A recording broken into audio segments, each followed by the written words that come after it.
Всем здорово, ну вот и прошел второй сезон «Голодных игр», и, по-моему, получилось вообще супер классное шоу, и испытали, и я как зритель, да, и судя по тем комментариям, которые оставляли в чате на Твиче, все получилось так, как задумывали ребята изначально, организовывая подобное шоу. Я в этом сезоне вызвался немножечко помочь, потому что с болью в глазах смотрел на предыдущий сезон не по визуалу, а потому что я бы мог реализовать в рамках визуального оформления. Вот. И так как вы, наверное, не первые зрители на моем канале, точнее, не первую секунду смотрите мои видосы, знаете, что я могу, что умею. И я вызвался, написал Игорю, говорю: здорово, хотел бы приложить руку к созданию вашего шоу. И у меня, он дал добро, и у меня получилось, собственно, приложить руку к этому всему хозяйству. И вот, и присыпать немножечко стримерской магией это все дело. В случае, если бы я этого не сделал, вас бы ожидала вот такая картинка статичная, да, вот просто ничего бы не шевелилось, ну, кроме баннера, да, анимированного, и все. И вот такое бы видео вас ожидало. Шевелящийся Игорь и ровная статичная картинка на заднем фоне. Вот, собственно, и поколдовав где-то около 3 недель над всем этим, еще была задача, чтобы сделать движение камер, над которым я потратил 2 недели, и пришлось даже изучать язык C-Sharp, чтобы закрыть какие-то функции стример-бота. Но зато теперь, спасибо проекту, я знаю немножечко больше и умею еще больше, и поэтому я еще более теперь специалист в своем деле, чем был до этого. Поэтому в любом случае данный ивент и опыт прошли не зря, и это видео записываю для тех, кто хотел посмотреть, насколько было просто управляться этим всем, насколько было просто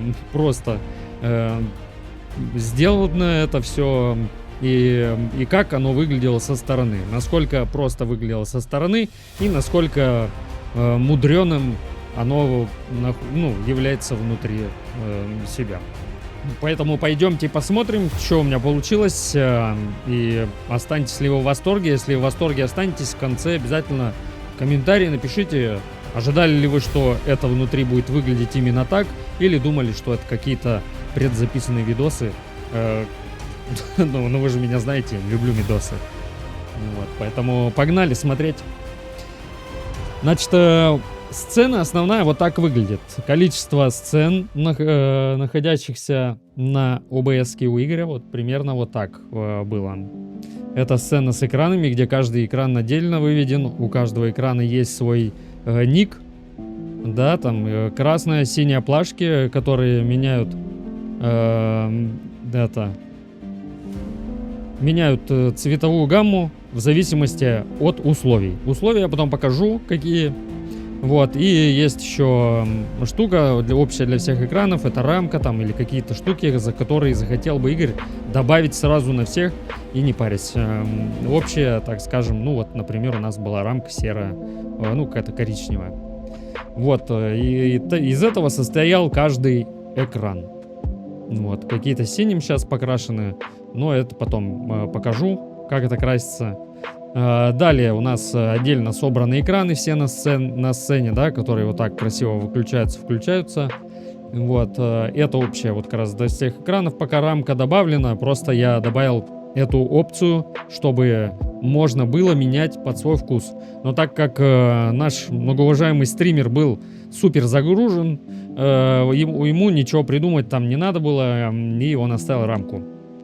Вот, дальше я попробовал реализовать огонь. Так как здесь огонь вот такой нарисованный, мультяшный был. Вот, ну, естественно, статичный, просто картинка была бы. Я попробовал воссоздать при помощи плагинов, без видео абсолютно, эти эффекты огня. Вот, ну, насколько получилось, не знаю. Потратил я где-то на это часа 4. Но по итогу, я думаю, что получилось вполне себе приемлемо. Поэтому вот такие искры запустил, накидал фильтры на сцену с искрами, да, вот здесь композит-блюр немножечко размазал, и на каждую вот из этих штучек вот общий градиент, поверх накинул маску, сейчас, вот белую эту штуку как маску на градиент, и поэтому белая просвечивает градиент внизу. Вот, здесь накинул всякие изгибы и прокручивания. Вот, получились такие искры. Далее у нас вот это факел уже собранный с огнем, можно покрупнее посмотреть. Вот, у него есть сзади свечение. Вот сам факел в виде картинки, переднюю часть пришлось добавлять, так как у него, ну, огонь надо было обрезать сам, ну и кроме как, во-первых, на него не надо было, чтобы светило, какие-то отсветы падали, и он более контрастный был, и перекрывал факел сам, и огонь точнее. Вот, поставил факел впереди. Вот, свет факела это сзади вот такая штука интересная добавлена, это анимированная штука. Вот, фильтрами здесь коррекция цвета, и он здесь фильтры, которые меняют прозрачность вот градиента, который из центра сделан, да, то есть у нас просто ровный градиент из центра и фильтры, которые меняют периодически прозрачность, тем самым добивается эффект вот такого мерцания, свечения. Вот, ну и здесь добавлена сцена искры, вот, которая уже там ранее была, и сцена огонь сейчас подальше разберем, ну и факел сам, задняя стенка тоже.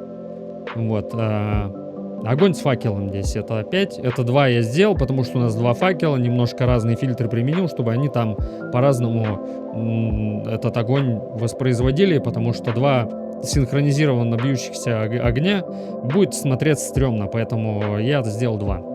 Вот, язык пламени вот таким образом организовал, да, вот у меня маска сверху, видите, черная рамка, да, сзади вот... Точнее, это верхняя часть, маска белая, которая делает прозрачным текстуру огня.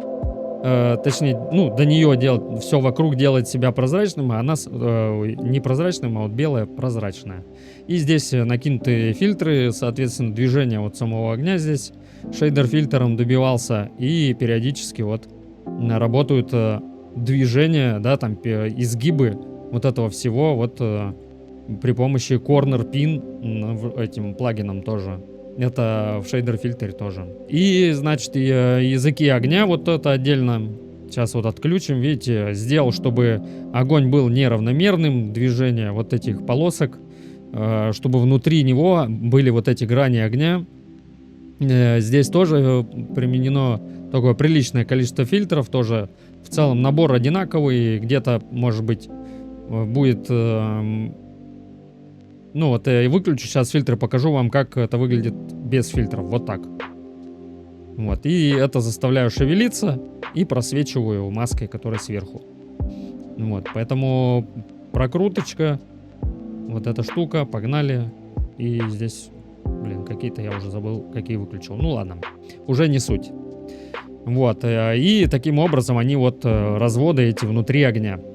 И самое внизу у нас текстура огня, которая в целом равномерная, и она градиентом залита, и ну, вот так как огонь вначале более такой темный. Вот, собственно, таким образом, эффектом я тут добился огня.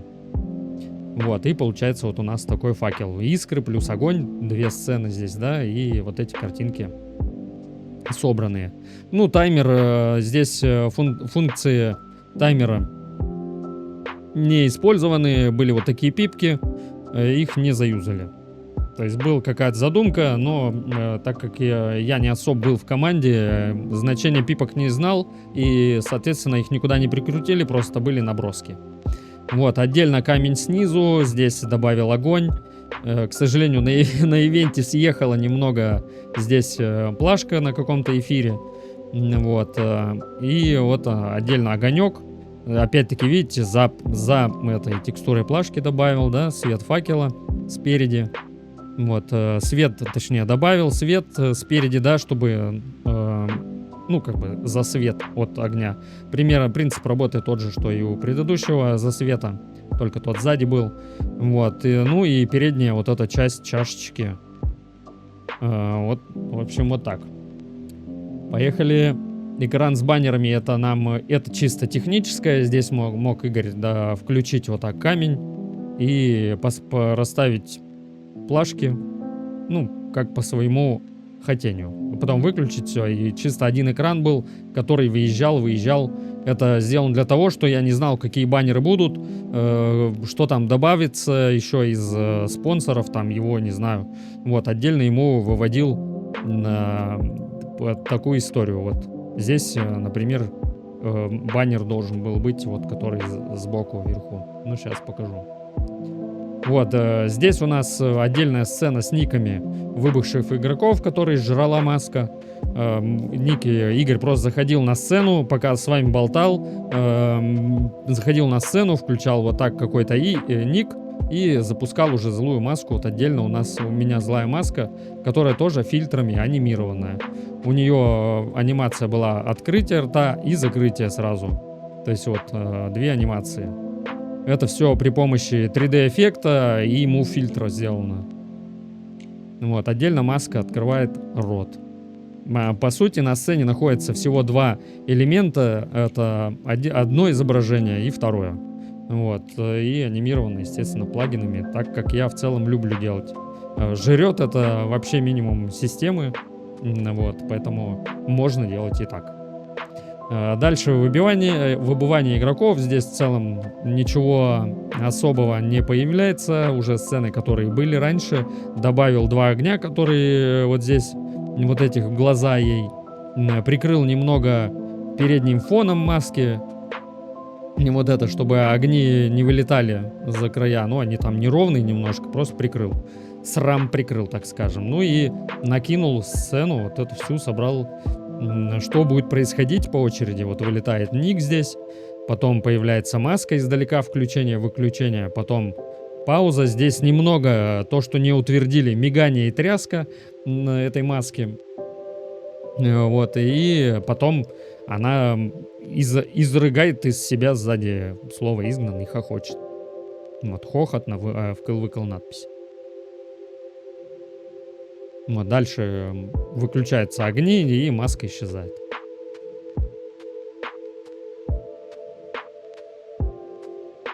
Вот. Задний фон.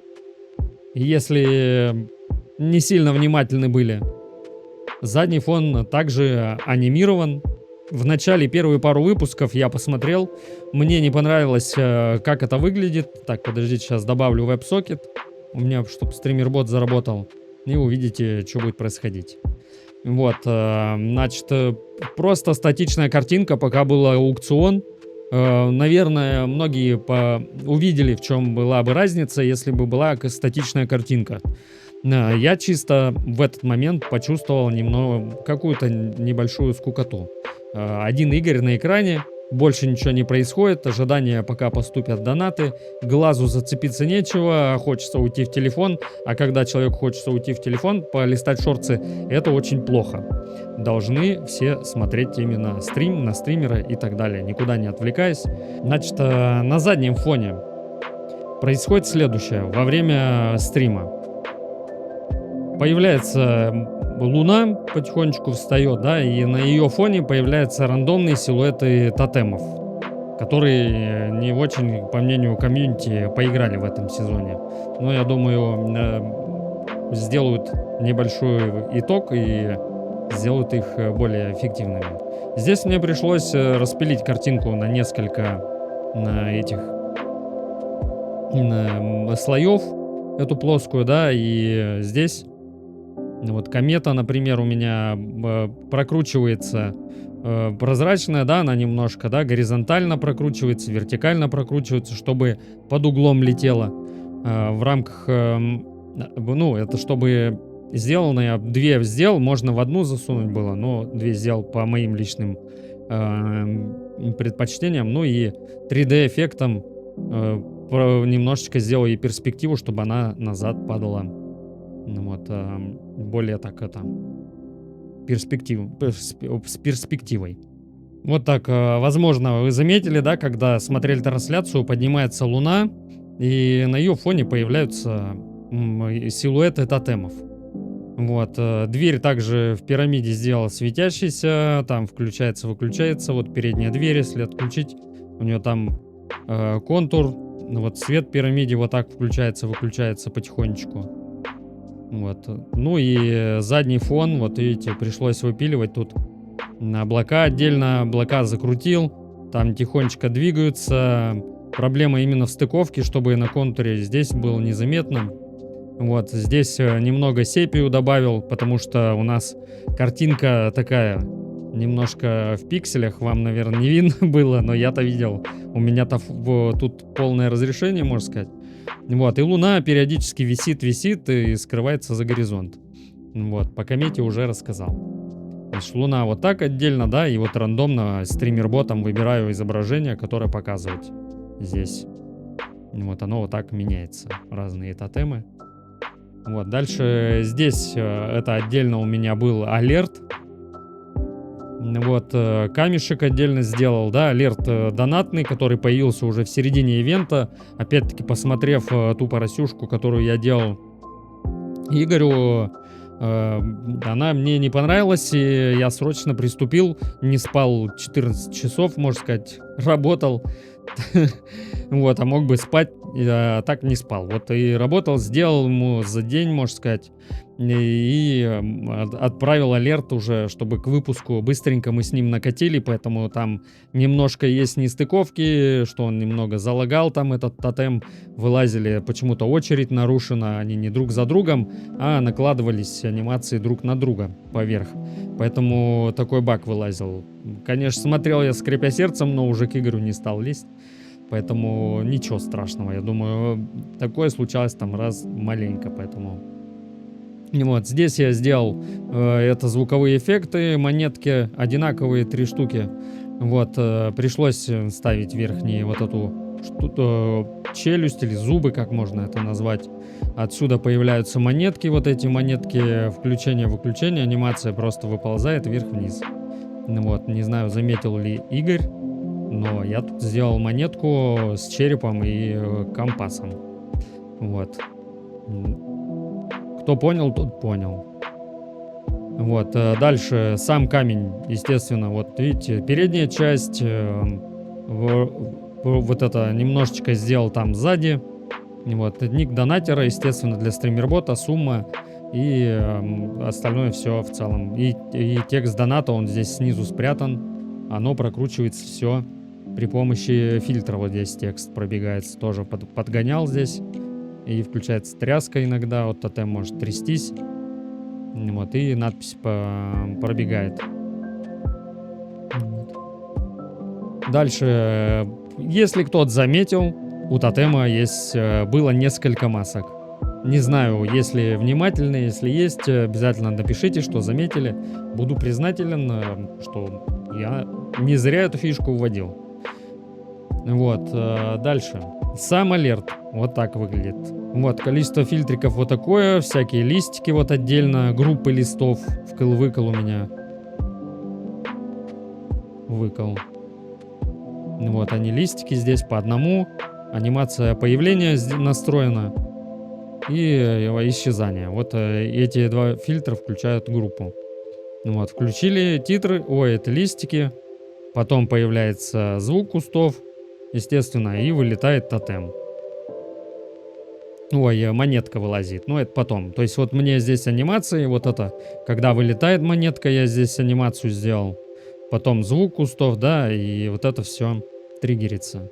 Все это хозяйство я собрал в стримерботе, чтобы, тут особо не городить, пока времени не было здесь фильтры настраивать. Поэтому я алерты сделал здесь отдельно. Сейчас покажу, как работает. Их было 3 алерта вида. Если заметили, опять-таки напишите, что да, видели, что 3 разных алерта появлялось. Один, который биговый, не сильно часто появлялся, потому что, там сумма от 5к стояла. Вот, с таким звуком появлялся надпись, да, монеточка одна, и пробегала надпись, потом он уезжал. Вот, еще был Medium Alert.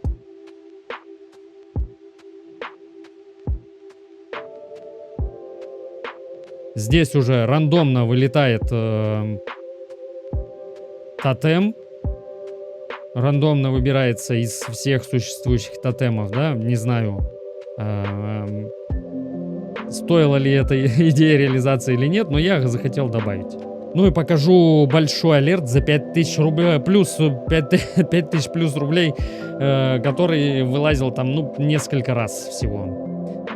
Утки не было, поэтому, наверное, поэтому и не вылазил. Но спасибо ребятам, кто донатил, я думаю, организаторы будут рады и участники тоже. Вот появляются 3 монетки, и вылазят так все тотемы, которые существовали в игре.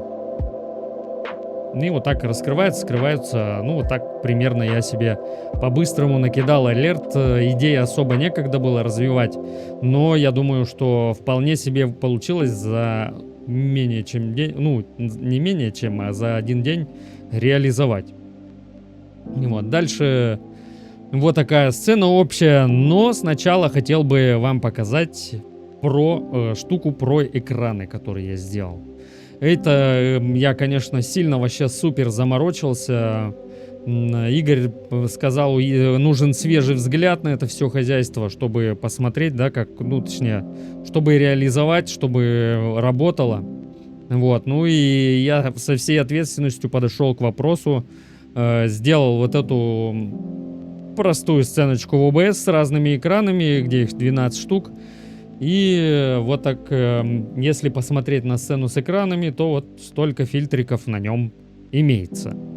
Это все сделано для того, чтобы реализовать всякие штуки с зумом. Вот здесь все подставляется из стримербота, вот эти все штуки, поэтому я сюда тыкать не буду. А то натыкаю, как это происходило иногда на трансляциях. Это все потому, что я немножечко не понимал цели финальной, да, где сколько чего кого будет, так как не был в команде. Сейчас я в команду приглашен, поэтому в следующем в следующем сезоне будет еще больше интересного, будет, я еще сильнее развернусь и применю еще больше своей стримерской магии. Вот, точнее, магию применять будет Игорь, а я ему в этом дам инструменты, помогу. Потому что каждый стример — это в своем понимании маг и кудесник, который завлекает внимание зрителей. И где-то ловчит, где-то обманывает, где-то, наоборот, держит напряжение, где-то радует и тому подобное. Все то, чем занимаются как раз-таки фокусники. Так как в руках стримера инструмент единственный — это стрим, поэтому вот такая вот получается стримерская магия. Ну да хватит лирики, погнали смотреть, что там с экранами. Если кому-то еще это интересно, надеюсь, что интересно, особенно тем, кто хочет посмотреть, что может стримербот и в целом, что можно реализовать в OBS, вообще какие идеи реализуются, чего полно у меня на канале. Вот, значит, здесь у меня есть стартовые переменные, где задаются размер поля. Вот, здесь задается размер поля 2, например, на 3 сейчас. Это на 6 игроков поля. И, например, если задать это дело стримерботе, применить переменные в включенных экранах, кто за какую команду здесь, тоже расписано. Переменные тоже мы вот, что здесь указываю, что единичка включена. Вот. И кто за какую команду, это экран 1 за первую команду, а экран 7 и далее за вторую команду. Вот первая и вторая команда, единичка, двоечка. Дальше я реализовал механику гибкой сетки. То есть то, что триггерит отдельный экшен, который делает расстановку экранов. Сейчас у нас скрыто здесь показывание, поэтому я сейчас включу. Так как у меня это было задумано. Вот, сейчас он их расставит. Вот, видите? Включилась сетка по ширине, фильтр. Поэтому все экраны, которые есть расставлены, а именно колонка из двух, столбец, да, из двух, вот мы указали. Вот, как видите, да, вот здесь колонка из двух. Поэтому он взял две колонки и растянул их в ширину 2 экрана. Поэтому вот 4 экрана видим на экране. Вот, если это сделать в высоту, то получится вот следующее. Получится 6 экранов, потому что у нас сетка на 3, на 6 экранов. Поэтому вот мы видим 6 экранов. Вот, естественно, те нижние экраны должны быть выключены, и у нас бы вот такая сеточка появилась. Чтобы, значит, умещать эти экраны на сцене, у меня вот отдельно здесь выведены фильтры специально под 6 игроков, мы там размещали на сцене, и под 12. Вот.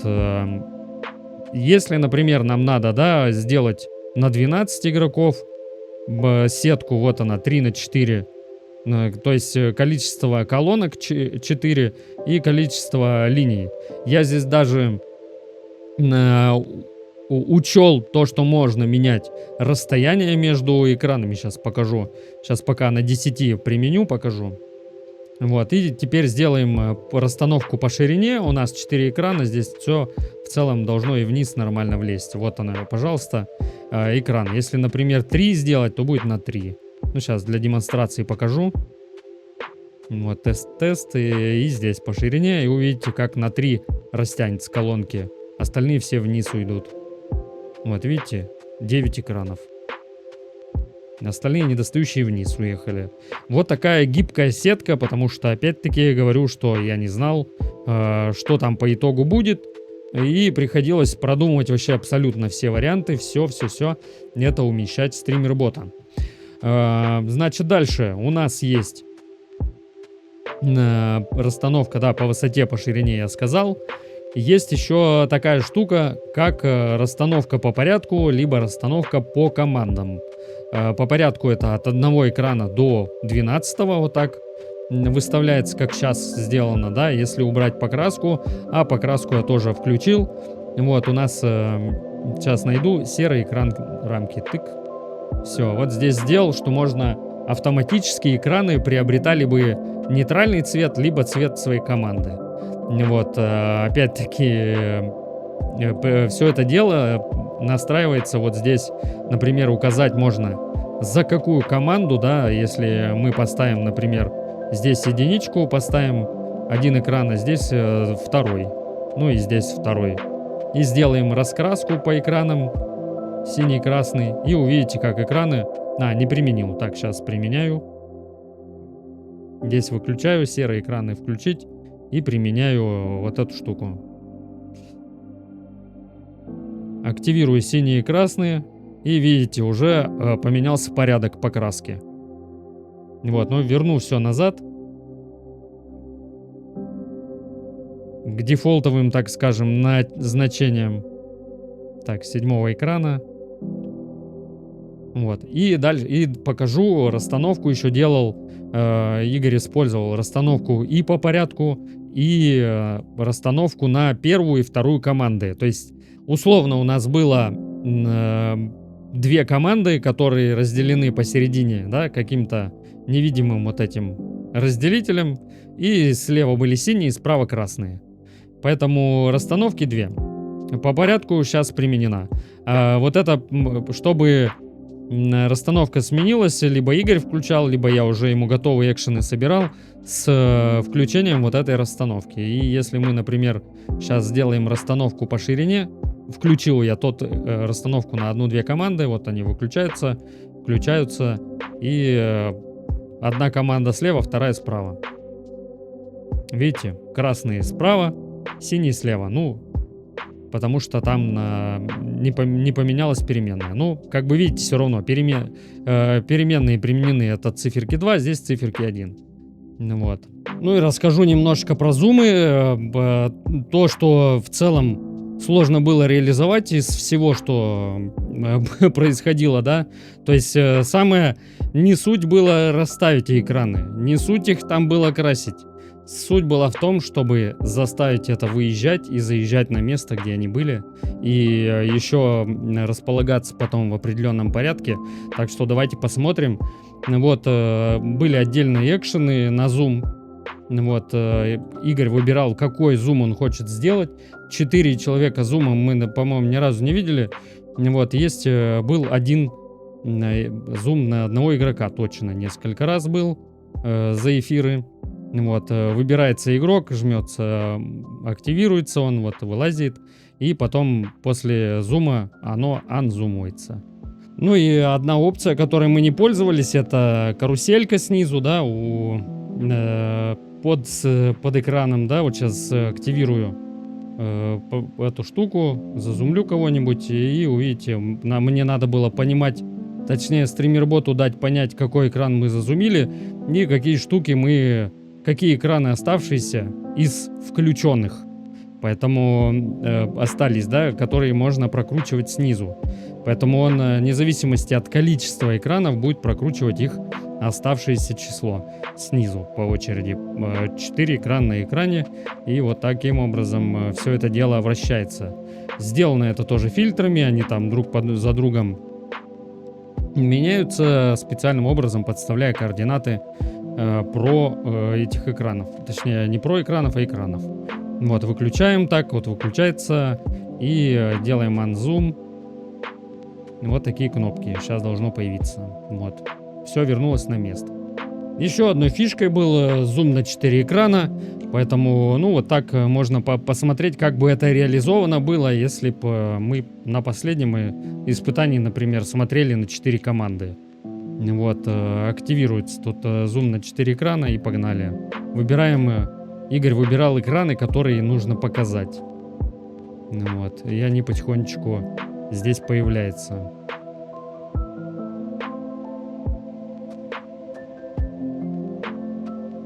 Вот. Так бы мы... Ну, естественно, не такое крупное было бы. Примерно вот такого, да, изображения масштаба. Или, ну, там мы подредактировали, но пока вот так здесь. Вот видите, шевелится все в куче сразу. Вот, ну и анзум тыкаем. Вот и появляются все экраны оставшиеся. Эти плавно на свои места встают. Ну и зум один на один экран. Тут как бы понятно все видели.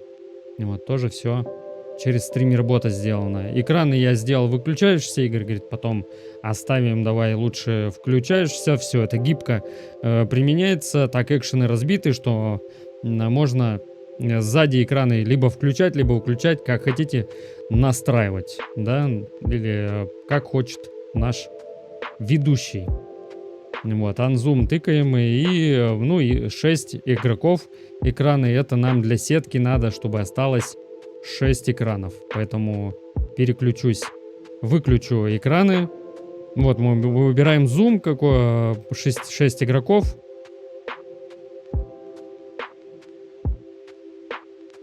Ну и выбираем, какой экран нам увеличить.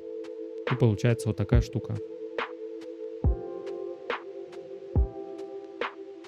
Вот, ну и оно возвращается все назад, если мы кнопку единственную вот... Сначала делал разные анзумы, а потом все пришлось в одну собрать, вот эту штуку гигантскую, чтобы одной кнопкой все возвращается на свое место. Вот, значит, смотрите. На этой сцене я решил реализовать то, что в своем предыдущем видосе показывал, сцену трансформер. И вот таким образом все расположил, и экранчики здесь. Алерт отдельно добавил, да, сцена с алертом, камень уезжает, где у меня. Дальше здесь вот эта старая сцена, которая бездушная, но тут душа художника, но сама сцена вот такая. Ну, просто картинка и картинка. Вот, а у меня, видите ли, все вот так чудесным образом шевелится. Уберу экраны, чтобы не мозолили глаза, и таймер подложку. Вот, давайте рассмотрим, значит, сцену. Вот тут полосочка сверху, здесь у меня сцена выбывания игроков, маска готова сожрать ник игрока, и здесь отдельно листики всякие, вот видите. Если их включать, они будут появляться. Это листики для появления на другой сцене. Вот, дальше тут экран с баннерами, который появляется. Сейчас баннеров нету. Листик, который должен был быть перед Игорем, который он не успел вставить. Вот, по задумке я думал, чтобы добавить, так скажем, более объемности придать к сцене, нужны несколько планов. И поэтому очень важно было, конечно, чтобы листик был перед Игорем. Но Игорь немножечко решил выехать вперед и там, потому что есть небольшие технические нюансы. Вот, поэтому, так как у него 2 стрим-машины, поэтому, а вебка у него на второй. Вот, ну да ладно. Невелика потеря. Вот, всякие различные эти, вот видите, огонь с факелом. Сейчас за экраном, да, факел еще один. Вот, тот факел спрятан за экраном, лежит вот здесь сбоку. Ждет своей очереди. Вот, ну тут листики не буду разбирать. Камень, вот этот, который выезжает, он тоже здесь спрятан в углу. При перемене сцены он наверх выезжает. И, ну и вертикальный, здесь вот эти всякая история для камня тоже на нем прямо. Вот. Здесь надпись «Битва за иммунитет» появляется. QR-кодик.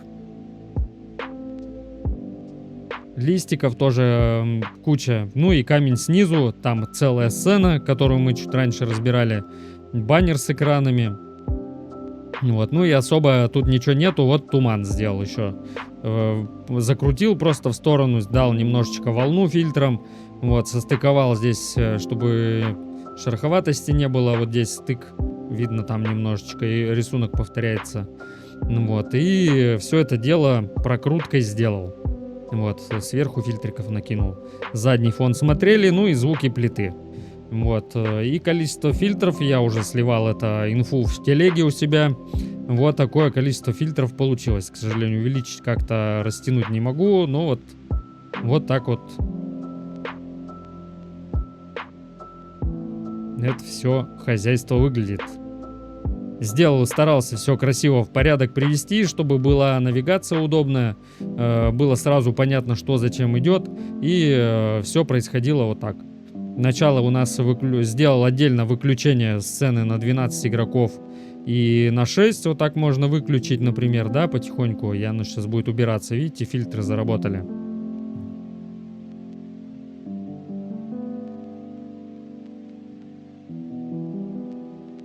Вот. Ну и включить можно. Вот можете посмотреть за тем, как появляются или исчезают элементы на экране. Ну и здесь небольшое окошечко в превью. Вот, включить 12. Вот появляется сверху, снизу. Огонь тут отдельно загорается вместе с этой штукой. И листики появляются. Вот. Ну и переход на сцену с 6 игроками заключается, чтобы выключить это и включить на 6 игроков.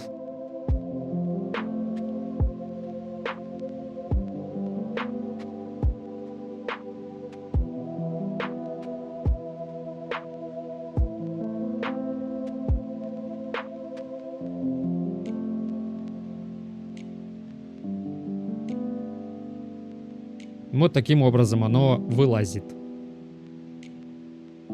Здесь можно посмотреть, сколько всего уезжает, выезжает. Сейчас вот выключу, посмотрите. Вот они все включаются, штуки. И просто фильтрами, которые заставляют некоторые предметы исчезать, некоторые сдвигаться, передвигаться. Все это дело вот в такую живую картинку анимировано.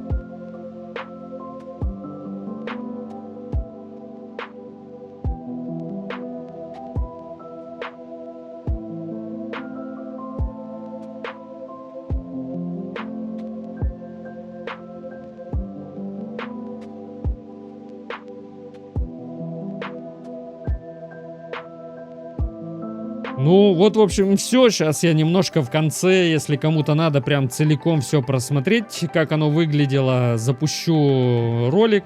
Сейчас отдельно сниму и вставлю его после вот моего финального слова. Надеюсь, вам понравилось то, что вы видели, досидели до конца этого ролика.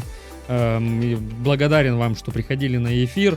Я видел, некоторые писали свои слова восхищения тем, что происходит.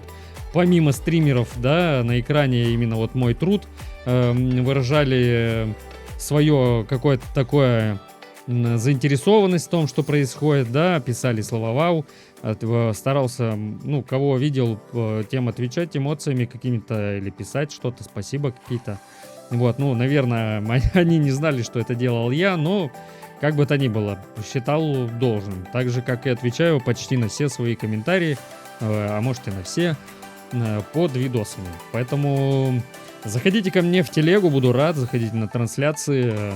Надеюсь, не утомил вас этим видосом и с кайфом посмотрели то, что происходило и сколько я труда вложил. Вот, казалось бы, что-то такое не сильно заметное, то, что происходит на сцене. Так что увидимся еще на эфирах и постараюсь вас удивить чем-то, что будет происходить в следующих сезонах «Голодных игрей». Все, счастливо, увидимся. Ролик после этого обязательно посмотрите. Пока.